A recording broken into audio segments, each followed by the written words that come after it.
ইয়াত মই আজি অমিতাৰে মালপোৱা বনাম। কেনেকৈ বনাওঁ তাকে আপোনাৰ আগত দেখুৱাব লৈছোঁ। মাজৰ গুটিখিনি পেলাই দিলোঁ। এতিয়া চামুচেৰে এনেকৈ ভালদৰে এনেকৈ উলিয়াই ল'ম তাৰ ঢিলা অংশখিনি। অমিতাটো ভাল হ'ব লাগিব, ভাল অমিতাৰ মালপোৱাটোও ভাল হ'ব, খাই ভাল লাগিব। এনেকৈ ধুনীয়াকৈ এৰুৱাই ল'লোঁ। মানে অমিতা নাখালে এনেকৈ খাব পাৰি আৰু। ইয়াত চুজি দি দিলোঁ। চুজিখিনি অমিতাৰ জোখ অনুযায়ী চুজি ল'ব।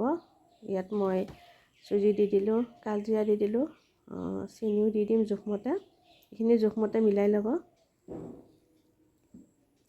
ইয়াত এজৱাইন আৰু কালজিৰা আকৌ দি দিলোঁ। ইয়াত পিঠাগুড়ি এচামুচ আৰু ময়দা এচামুচ দি আৰু চৌদা লাষ্টত দি ধুনীয়াকৈ ঘোল বনাই এনেকৈ চামুচেৰে এচামুচ এচামুচ দি দিলোঁ। তেলটো গৰম হ'ব দিব, দি উঠি তাৰপিছত আকৌ ফ্লেমটো ল' কৰি দিব। এনেকৈ ধুনীয়াকৈ ফুলি আহিব মালপোৱা। ভিতৰ ফালে সিজি যাব, কম জুই দি দিব। পিছত